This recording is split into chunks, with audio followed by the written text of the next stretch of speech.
Hey, what's up guys? I hope you're having a great day so far. Ian here for Pinoy Metro Geek, and September is fast approaching, and after this month, we'll be running into the last quarter of 2022.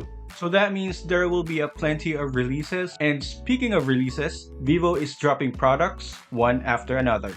So last week, Vivo dropped the slick and powerful vivo Y35. Now we have another member of the Y series called the vivo Y16. So this smartphone comes with a modest hardware, yet it has an elegant design for an entry-level handset. So let's take a quick look on the device. Join me on this video as we unbox and check out the vivo Y16. Let's go.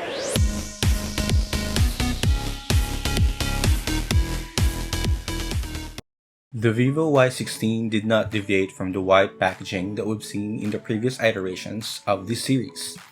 Opening the box will be greeted by the actual unit itself. So we have the drizzling gold colorway, which is quite an exquisite name for a gold-colored smartphone. And then underneath the paper divider, we have the actual documentation inserts, the power adapter, SIM ejector tool, and the USB-C cable. Unfortunately, there is no case included in the box. Well, at least for this review unit, but we're not sure if Vivo will put some in the actual retail packaging. The vivo Y16 is constructed in a rectangular slab with angled edges. The panel features multiple diagonal streak of lines, which some kinda look like golden star trails. The effect is quite dazzling, especially when it's struck by a light source in different angles. There's also a stellar black option should be interested with a subdued colorway, but personally I am digging this dazzling gold colorway. The camera module is framed in a rectangular box which is of different texture from the rest of the backing. The actual cameras are cased in circular modules. Both the AI cameras are accompanied by the LED flash. The subtle Vivo branding is flushed down at the back panel with the 90-degree text orientation. Additionally, the railings has a different tone of gold compared to the back panel. While made of plastic, it mimics a metallic appeal. The right side houses the volume rocker and the power button, which doubles as the fingerprint sensor.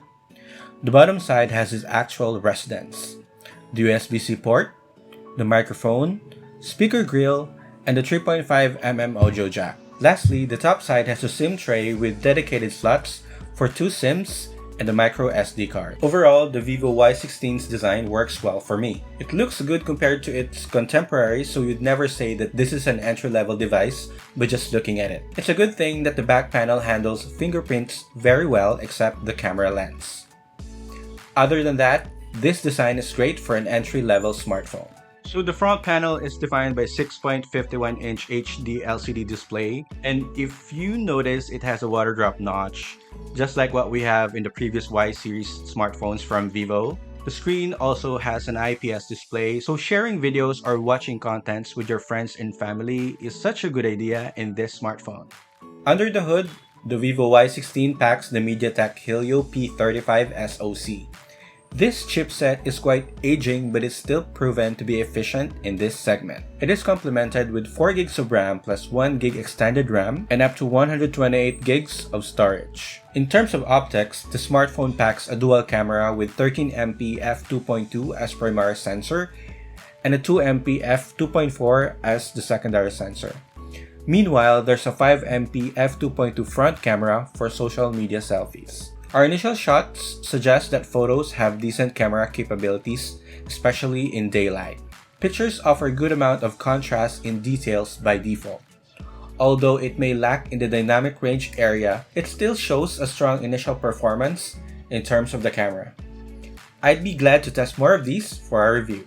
There's no 5G connectivity here as suggested by the use of chipset.